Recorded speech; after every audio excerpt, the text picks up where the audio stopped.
Let's have a look at the German situation right now, and I'm going to invite our second speakers for the morning first half session, Mr. Oliver Frank. Mr. Oliver Frank is head of division of renewable energy and energy efficient mobility at the German Energy Agency, and he's in charge of setting the division's agenda and their role in driving energy transition process in Germany. So over to you, Mr. Frank.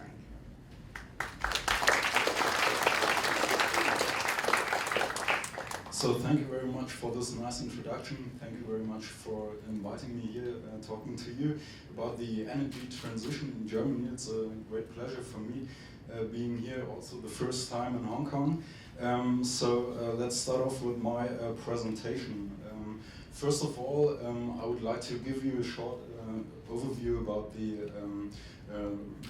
work of DENA, the German Energy Agency. And then later we will move on to main trends in the German energy sector, the current developments of the renewable energies, the historical development, the economic effects, for example. Then we will have a talk on renewable energy source policies and regulation. Especially I would like to introduce you to the Renewable Energy Source Act, or the short German abbreviation EEG stands for Erneuerbare Energiengesetz, so that's one of your first German words if you have one. And then we will move on to some more challenges and options with regard to the energy transition. As you know, the German energy system also rely on fossil fuels, and what does it make with the system when you have more and more fluctuating energy sources from the renewables. And then I will close my presentation with some conclusions, and in the end I hope for a fruitful discussion with you afterwards. So yeah, let's start off. So just a few words about the DENA. We have a 50% share represented by the Federal Republic of Germany. That is mainly represented by the Federal Ministry of Economic Affairs and Energy. And on the other end, you can see more private sector, KfW Bank Group, 26%, and each 8% Allianz Insurance Company, Deutsche Bank, and DZ Bank. We are around about 180 employers here in Germany. Our headquarters is in Berlin, and due to the fact that we have a 50%, only a 50% share of the Federal Republic of Germany, we are not base financed, so we have to be financed via projects, etc. The German Energy Agency is Germany's center of competence for energy efficiency, renewable energy sources, and intelligent energy systems. Hence, we have three business units focusing on the main five focus topics you can see on the left side of this pie chart. It's the energy efficient electricity and energy systems and energy services.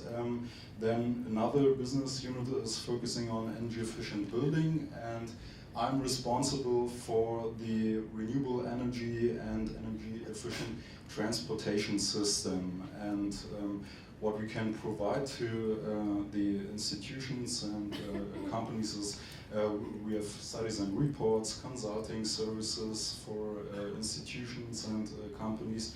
We're organizing networks, running campaigns, and developing quality standards. So that's roughly, and I don't want to bother you with the German Energy Agency anymore. I would like to move now on to the major topic, the energy transition and the main trends in the German energy sector. Well, as you might know, the energy transition is based on three pillars. Number one, the renewable energies. Here in Germany, we're focusing on a steady growth, and we're focusing on most cost-efficient renewable energy technologies like solar and on and offshore wind power. On the other hand, the twin pillar is the energy efficiency, which is coming more and more important for the German energy sector, and which is becoming more and more important for achieving the German climatic political goals. To reduce energy on the consumption side and to be more and more efficient on the energy production side. And number 3, last but not least, future grids. We need to expand our grid network in order to fulfill the security of supply, because due to the fact that we have sun is not always shining and wind is not always blowing, but when, then you have an overcapacity of these energies. You need to increase the flexibility of the whole system, and therefore you need to install and upgrade more grids. And yeah, this is one side, and the other side is due to the nuclear or the reactor accident in Japan in 2011. The German government decided to switch off more than 8.5 gigawatt nuclear power immediately after this disaster, and we are now planning to phase off nuclear power until 2022. So we want to switch off additional 12 point something gigawatt of nuclear power. So in the end, we try to have no nuclear power in the German energy sector after 2022. So now let's have a more deeper look at the status quo and the goals of the German government. As you might know, or these are just only some of the climate political goals for 2020. We want to reduce the greenhouse gas emission by 40% based on the year 1990. And where we are right now is, you can see this on this table. Here it is, we currently reduced minus 22.6%. That means if we move on business as usual, different reports confirmed that we might have a gap from 5 to 8%. So that's the reason why we have to move on, and we have to focus on energy efficiency, and that's the thing, the red area I marked. So first you can see here that based on the renewable energies and the proportion of gross final consumption of energy, we reached 12%. And in 2020 we want to have 18%. That's so from energy production side we are on a good way.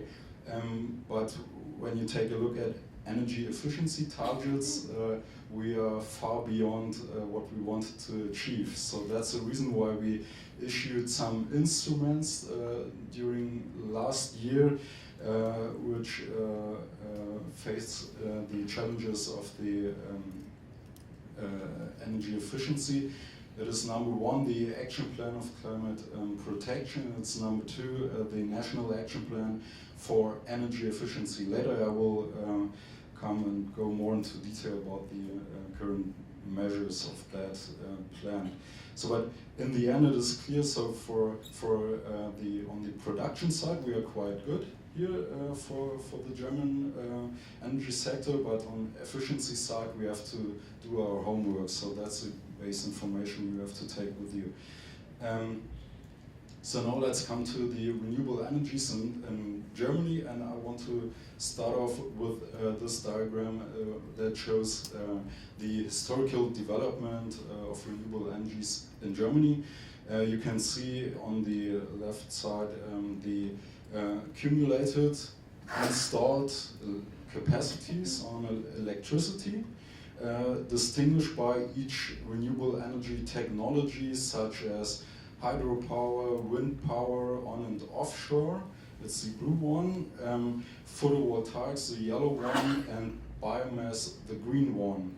What you can see is a tremendous increase of capacity installations starting from the 1999 and 2000, and the main driver behind that was the Renewable Energy Source Act, which I will come later, which I will talk later about that. And what you can see is we reached around about 40 gigawatt installed capacities wind on and offshore. We reached by the end of 2014 38 gigawatt photovoltaics and 8.7 gigawatt biomass. So with respect to the renewable energy share in the electricity sector, that means the renewable energy produced 160.6 terawatt hours of electricity in Germany. And this corresponds to 27.8% of total electricity consumption.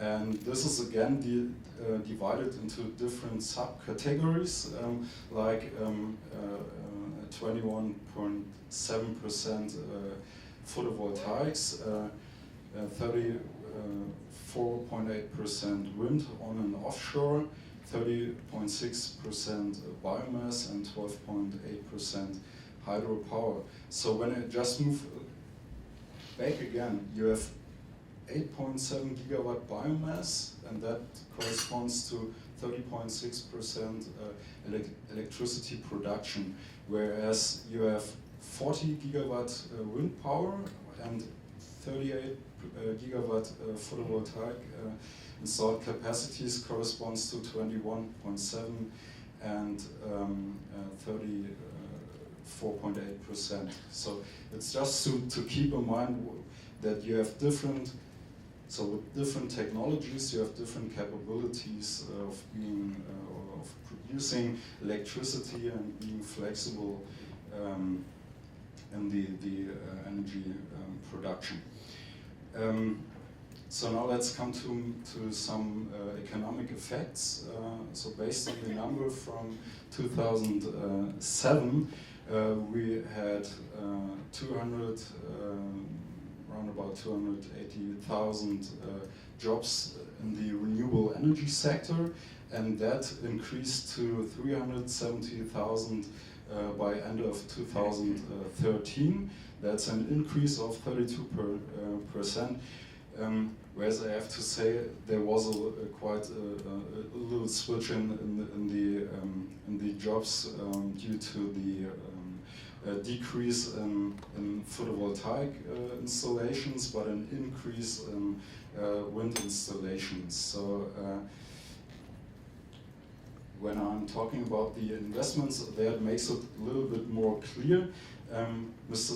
Singer already pointed out the levelized cost of electricity and the decrease of costs for photovoltaic panels. That's one point why the investments went a little bit down, but there's also another point that we kept the installed capacities per year in Germany, and that's the reason why you can see in this pie chart the yellow one is again the photovoltaics.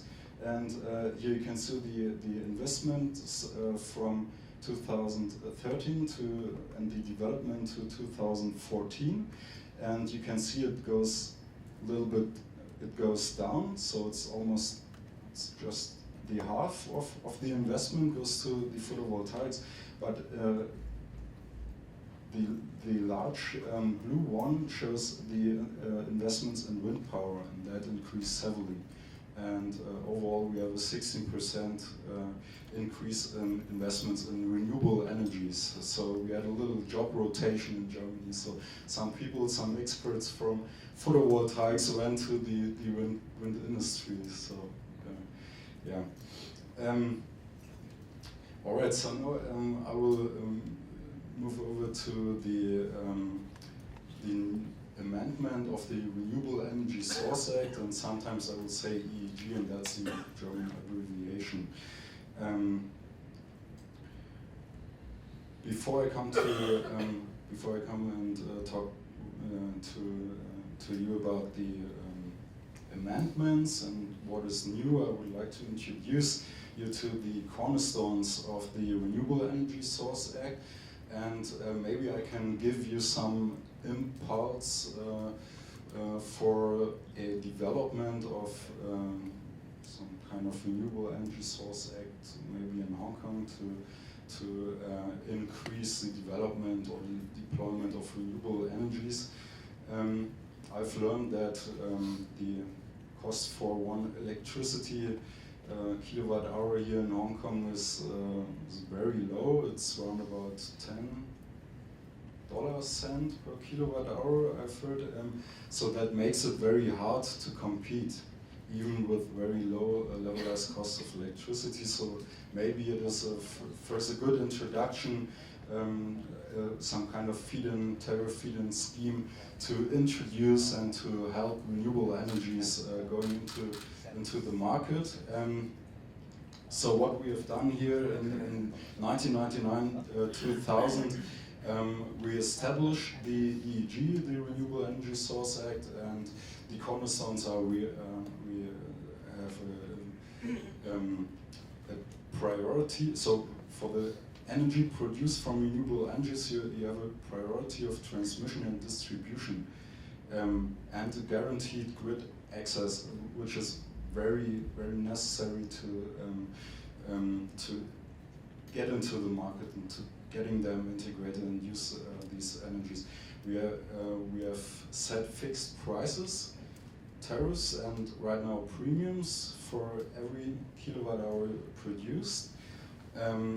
We have different sets of tariffs, very distinguished, very special per each technology.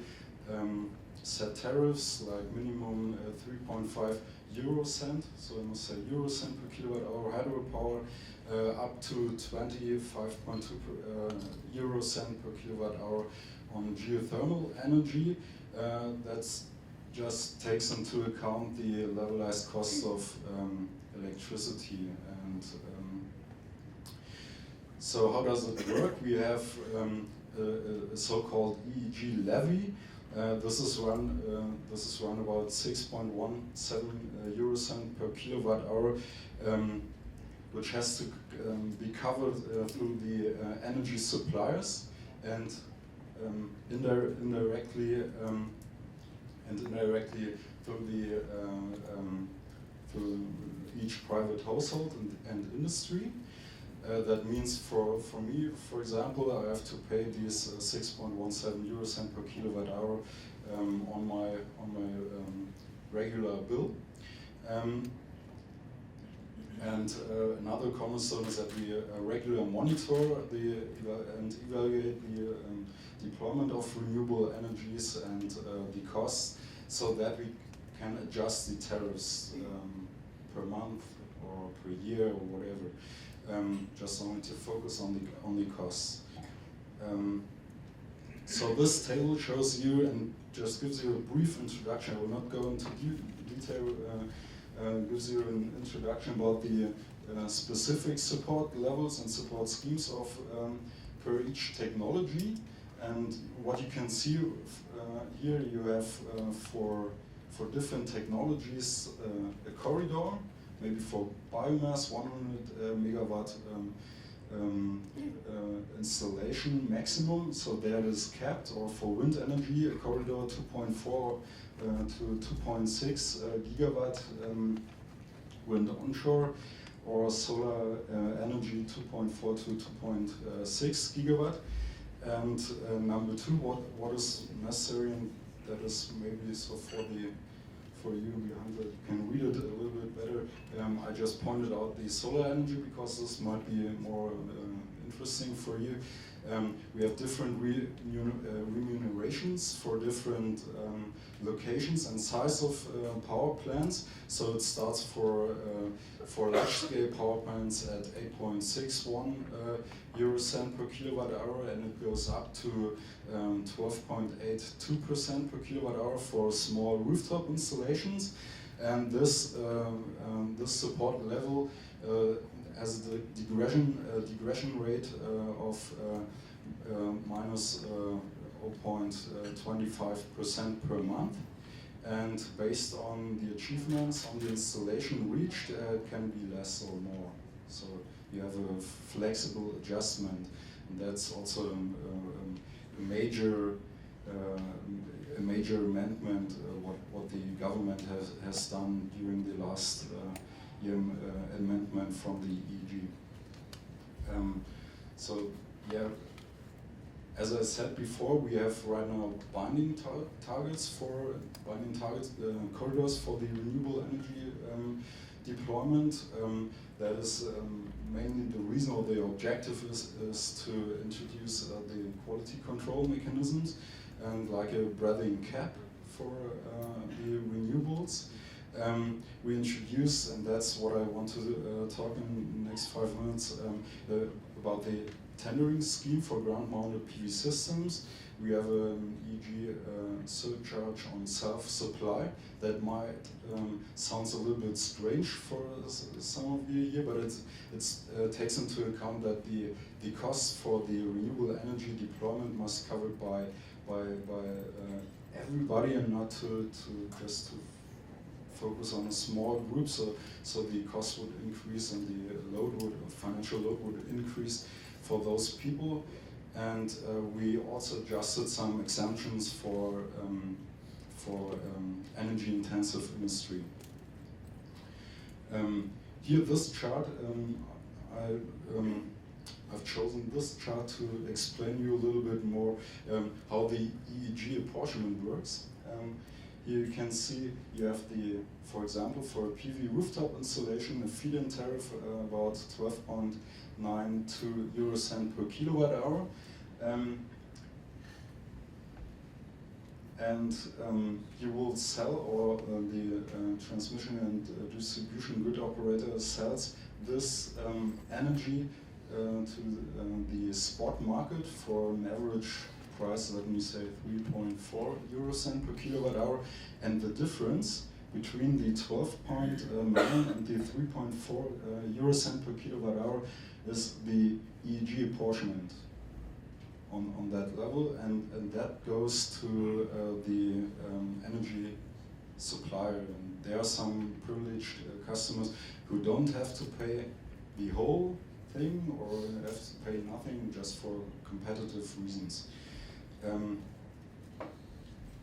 So coming now to the tendering scheme, so we are moving back from a feed-in tariff more into market integration, and based on, by having said this, it is necessary to adjust the premium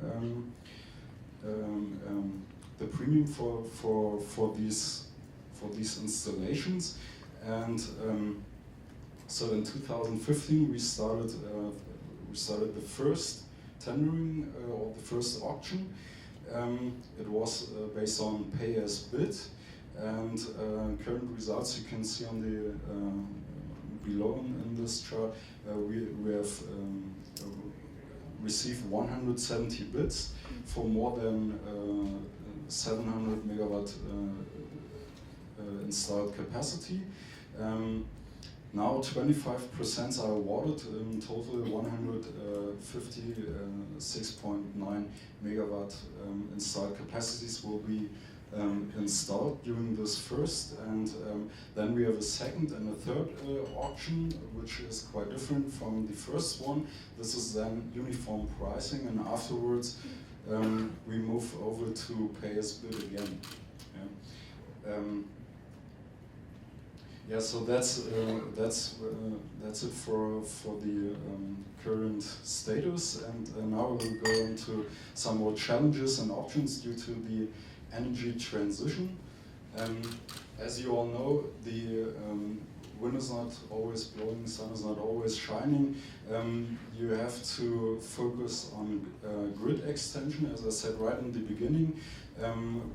The grid development plan identified the need of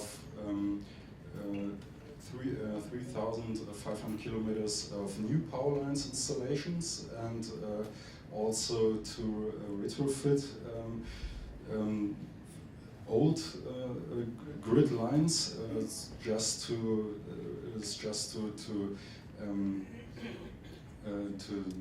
comply with the demand of heavy loads during summertime due to the solar industry or solar or PV power plants or wind power plants.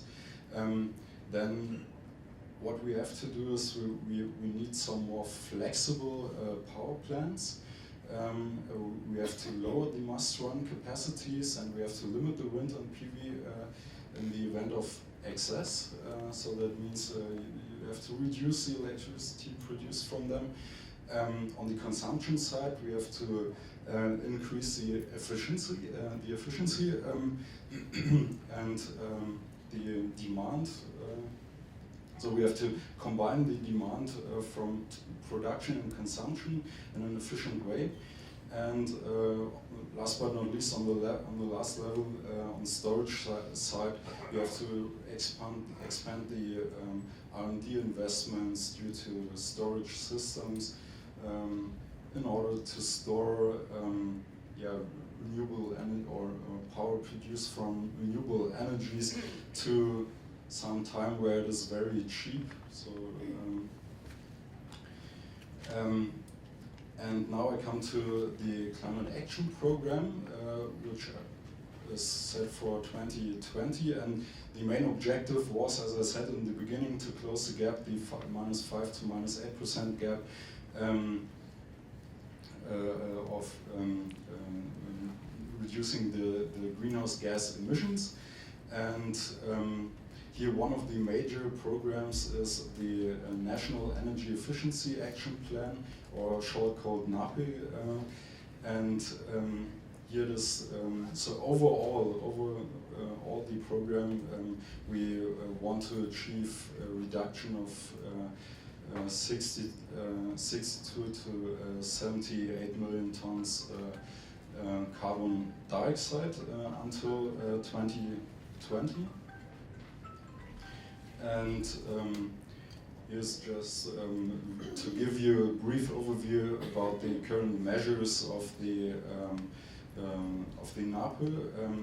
We focus on, number one, energy efficiency in buildings. For example, we want to introduce tax incentives. We want to have a heating check, for example. We want to upgrade the market integration program to help the renewables going more into this in this sector, in this building sector. Number two, people must understand that saving energy is a business model, and that's maybe also one thing what you can bear in mind here in Hong Kong. It is like you can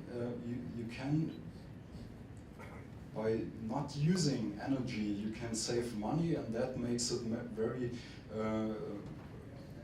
very helpful, very good having greenhouse gas emission reductions. You need new financing schemes, and maybe just last word on the transportation system.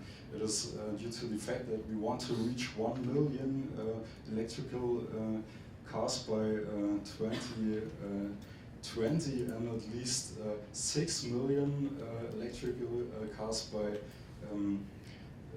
2030.